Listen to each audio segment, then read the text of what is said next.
Hello and long time no see. This is Sarah again, and today, as you can see, I have a broken thumb. I got this from a stray cat. Okay, anyway, today we'll be reading Judy Blume, New York Times best-selling author, Tales of a Fourth Grade Nothing.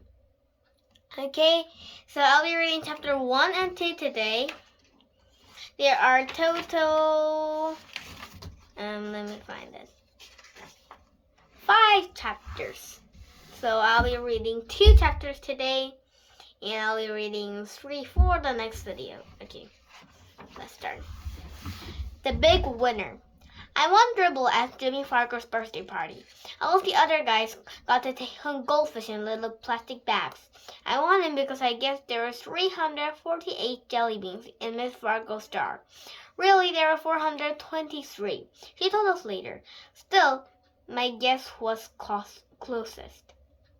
Peter Warren Hatcher is the big winner, Miss Fargo announced. At first I felt bad that I didn't get a goldfish too. Then Jimmy handed me a glass full. Inside there was some water and 3 rocks. A tiny green turtle was sleeping on the biggest rock. All the other guys were looking at their goldfish. I knew what they were thinking. They wished they could have tiny green turtles too. I named my turtle Dribble when I was walking home from Jimmy's party. I live at 25 West 68th Street. It's an old apartment building, but it's got one of the best elevators in New York City. There are mirrors all around.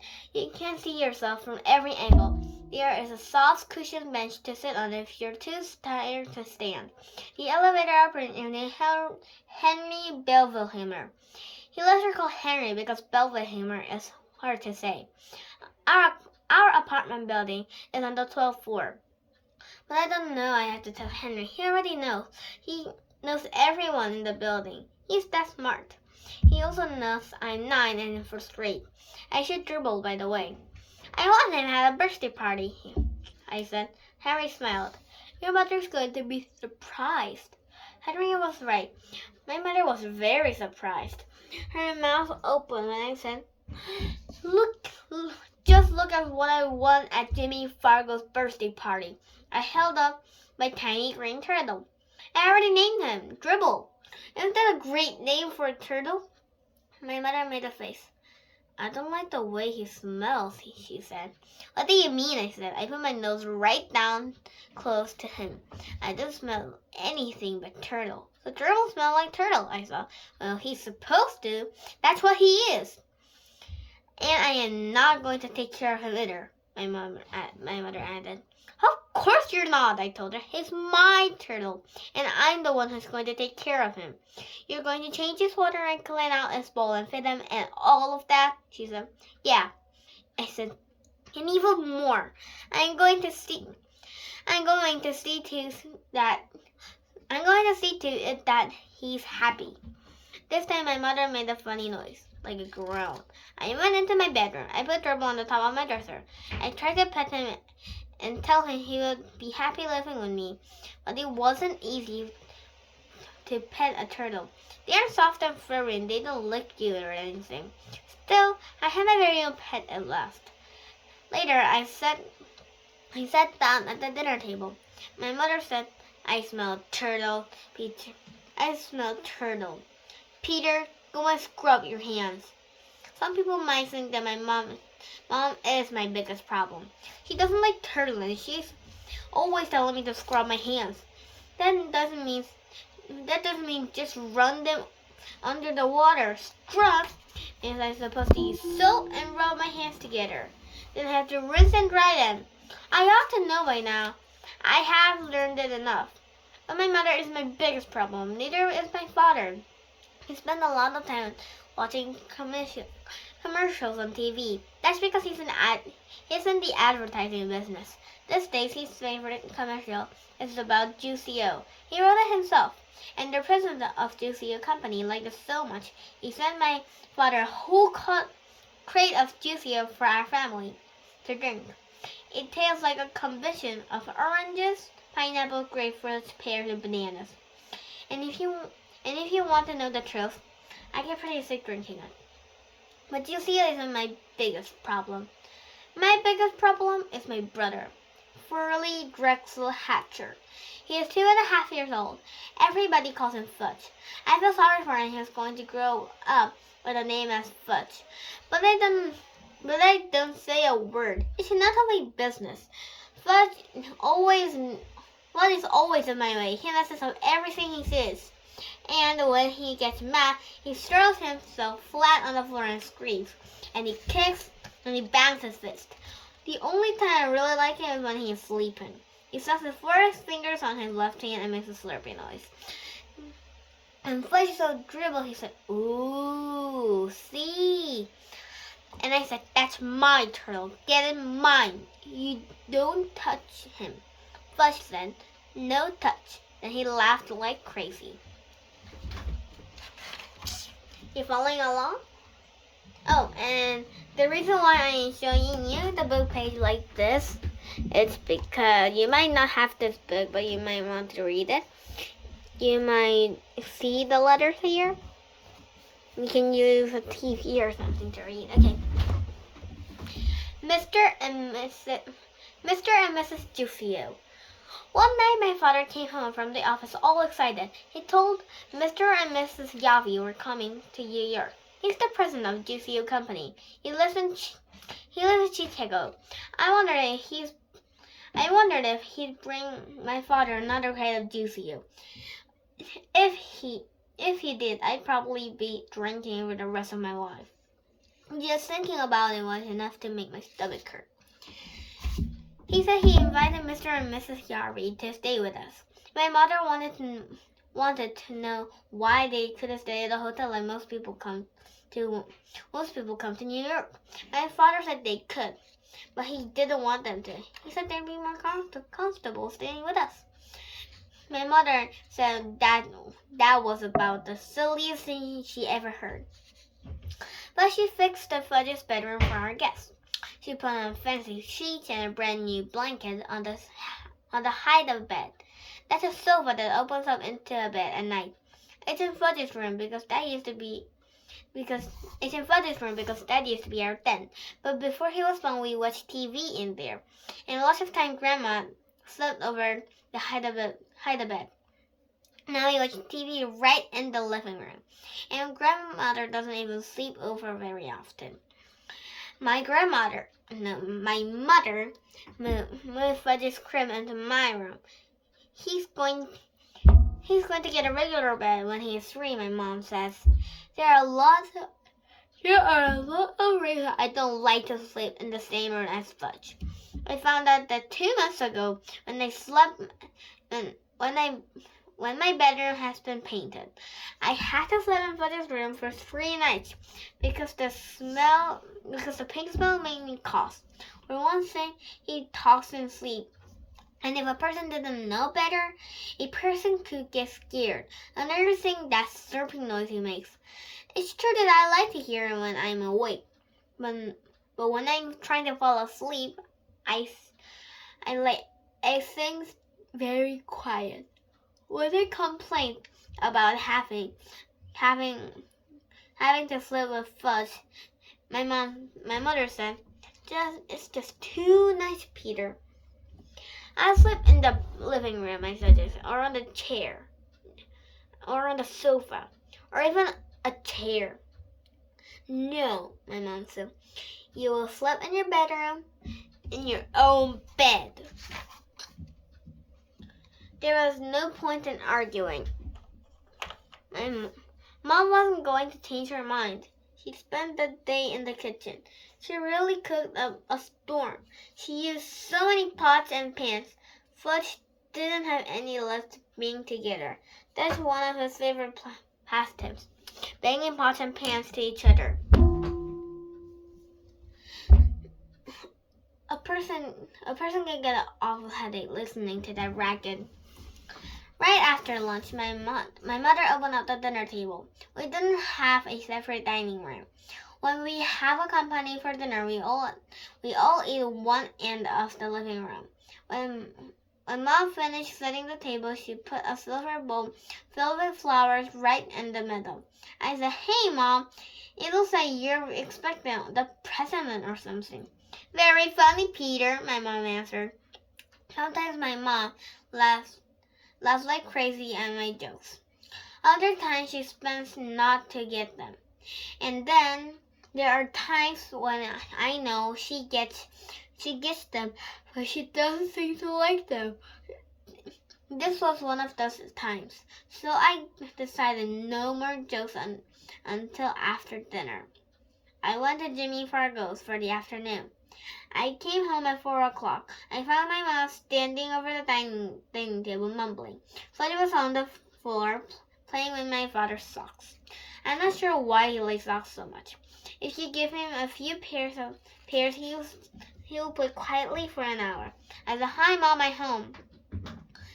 "I'm missing 2 flowers," my mom said. I don't know how she noticed that 2 flowers were missing from our silver bowl, because there were at least a dozen of them left. But sure enough, I checked. I saw 2 stems were not on them. Don't look at me, Mom," I said. "What would I do with 2 measly flowers?" So we both looked at Fudge. Did you take Mommy's pretty flowers?" my mother asked. "No take," Fudge said. He was chewing on something. "What's in your mouth?" my mother said. Fudge didn't answer. "Show Mommy." "No show," Fudge said. "Oh yes." And Mom picked him up and forced his mouth out. He fished out a rose petal. What did you do with Mommy's flowers?" She raised up her voice. She was really getting upset. Fudge laughed. "Tell Mommy." "Yum," Fudge said. "Yummy, yummy, yummy." "Oh no," my mother cried, rushing to the telephone. She called Dr. Cone. She told me that Fudge ate 2 flowers. Dr. Cone must have asked what kind, because my mother said roses, I think, but I can't be sure. One of them must have been a daisy. There was a long pause while my mother listened to whatever Dr. Cone had to say. Then Mom said, "Thank you, Dr. Cone." She hung up. "No more flowers," she told Fudge. "You understand?" "No more," Fudge repeated. "No more, no more, no more." My mother gave him a spoonful of peppermint-flavored medicine, the kind I take when I have a stomachache pains. Then she carried Fudge off to have his bath. Leave it to my brother to eat flowers. I wonder how they tasted. Maybe they'll be delicious, but I don't know because I never tasted one I saw. I decided to try out. I picked up 1 petal from a pink rose. I put it in my mouth and tried to chew it off. But I couldn't do it. It tasted awful. I spit it in the garbage. Well, at least I knew I wasn't missing anything green. Bud ate his supper in the chicken before our company arrived. While he was eating, I heard my mother remind him, "Fudgy is going to be a good boy tonight. Very good for Daddy's friends." "Good," Fudge said. "Good boy." "That's right," my mom told him. I changed and scrubbed up while Fudge finished his supper. I was going to eat with the company. Being 9 has its advantage. My mom was all dressed up by the time my father got home with the Yarbies. You never had guessed that my mom spent most of the day in the kitchen. You'd also never guessed that Fudge ate 2 flowers. He was feeling fine. He even smelled nice, like baby powder. Mrs. Yarby picked him up right away. I knew she would. She looked like my grandmother, the type always makes a big deal out of Fudge. She walked into the living room cuddling him. Then she sat on the sofa and bounced Fudge around her lap. "Isn't he the cutest little boy?" Miss Sherry said. "I just love babies." She gave him a big kiss on the top of his head. I kept waiting for somebody to tell her Fudge was no baby, but no one did. My father carried every suitcase into Fudge's room. When she came back, she introduced me to our company.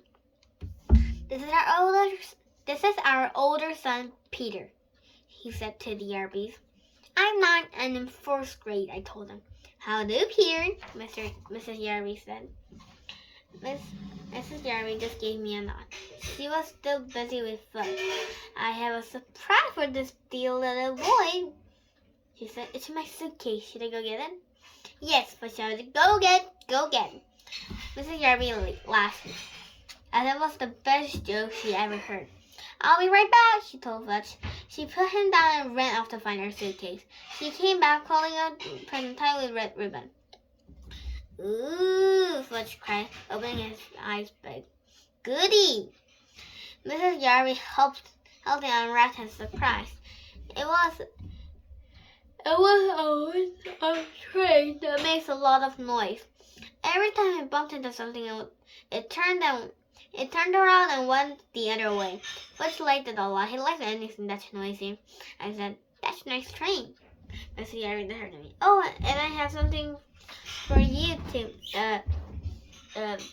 Peter, I reminded him. My name is Peter.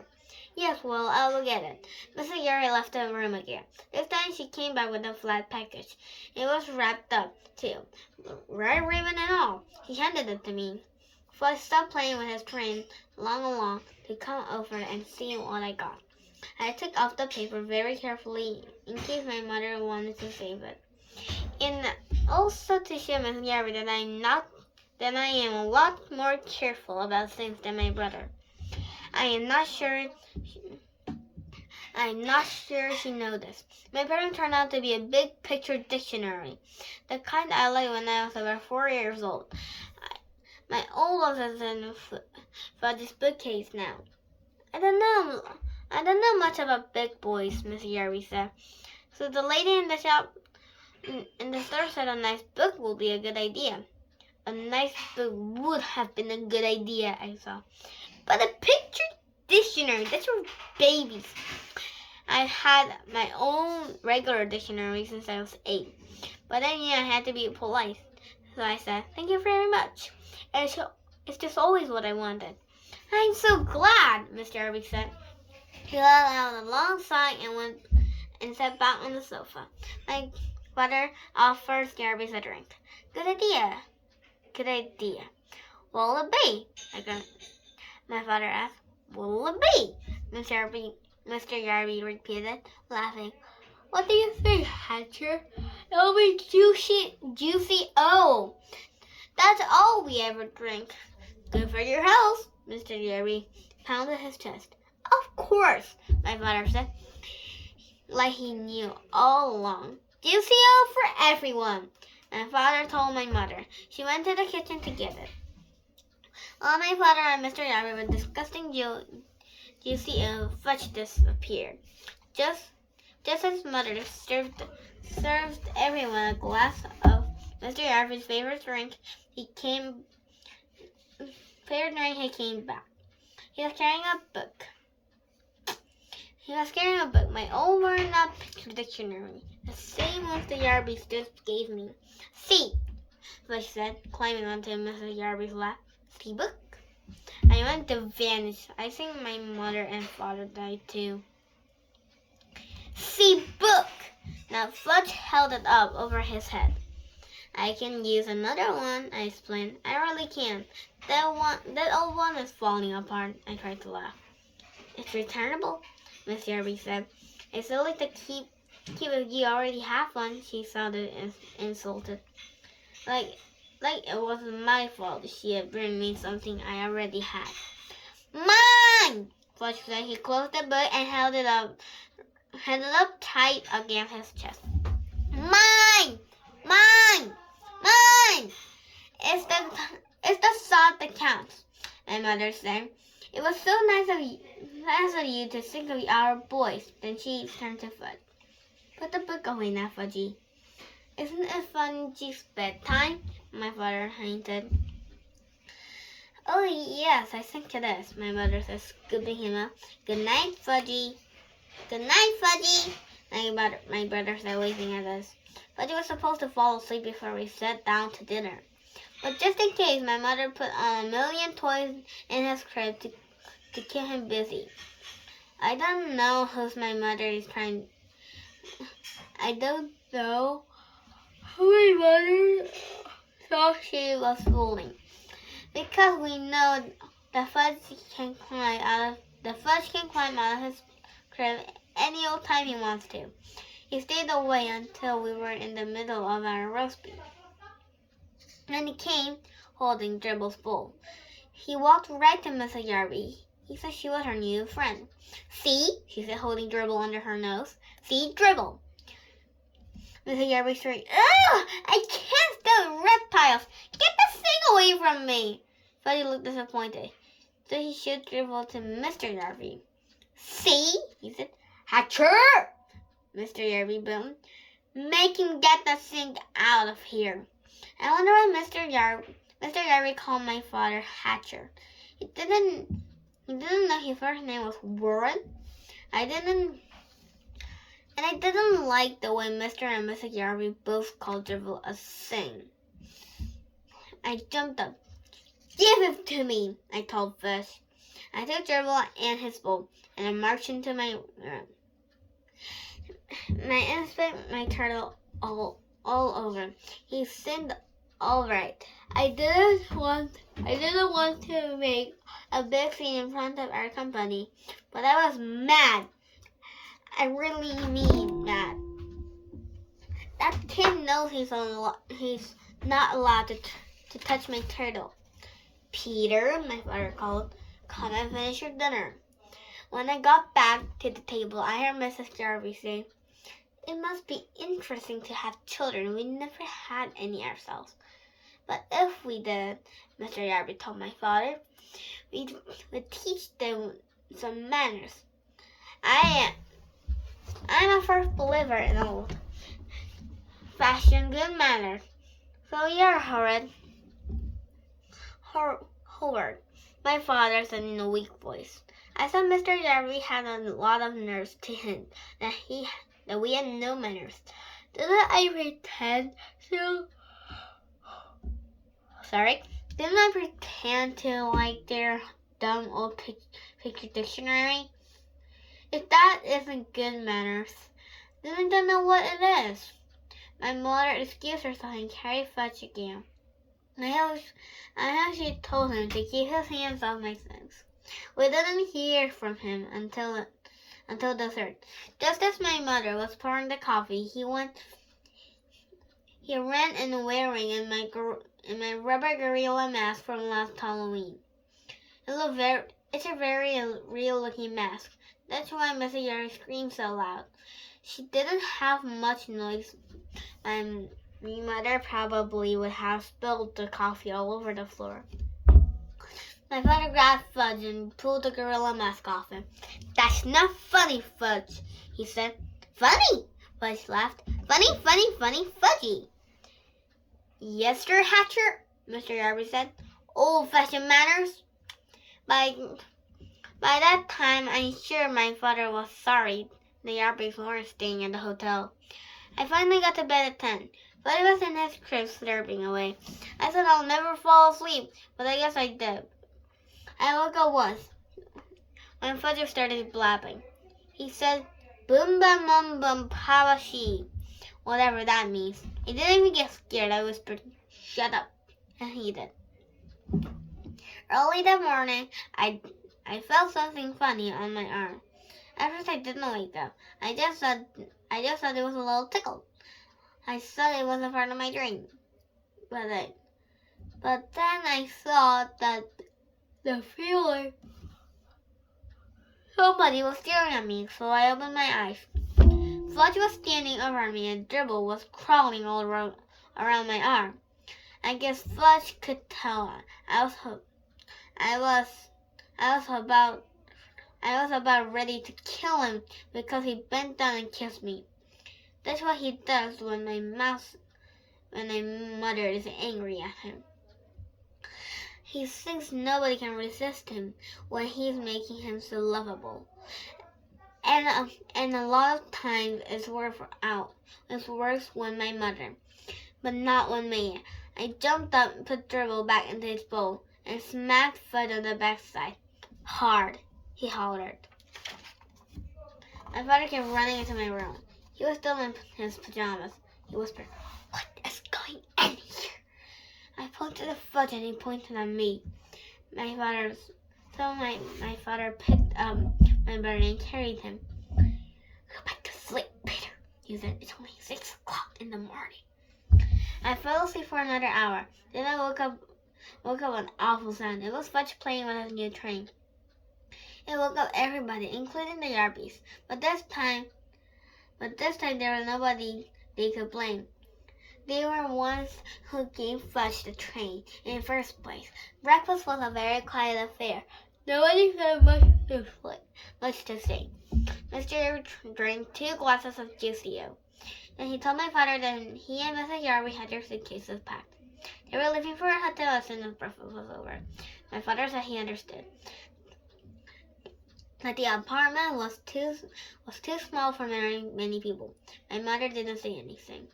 When Mr. and Mrs. Yarby went to Fudge's bedroom to pick up their suitcase, his voice boomed, "Hatcher!" My father ran towards the room. My mother and Mrs. Yarby followed him. I followed them. When we got there, we saw Fudge sitting on the Yarby's suitcase. He had decorated with about 100 green stamps, the kind my mom got at the supermarket. "See?" Fudge said. "See? Pretty!" He laughed. Nobody else did. Then he licked the last green stamp and stuck it right in the middle of the suitcase. "Hold on," he was saying, holding up his hands. It took my mom half an hour to peel off her trading stamps and clean up the Yarby suitcase. The next week, my father came home from the office and collected all the cans of juicy in our house. He dumped them into the garbage. My mother felt bad that my father had lost such an important account. But my father told her not to worry. Juicy wasn't selling very well at the stores. Nobody seemed to like the combination of oranges, grapefruits, pineapples, pears, and bananas. "You know, Dad," I said, "I only drank juicy oat to look polite. I really hate it." "You know something very funny, Peter?" my father said. I thought it was pretty bad myself. And that's the end of chapter 1 and 2. If you want to follow along on this channel, I have pretty more videos on my channel. And it is nighttime, so I'm going back to sleep. And bye-bye. See you next time.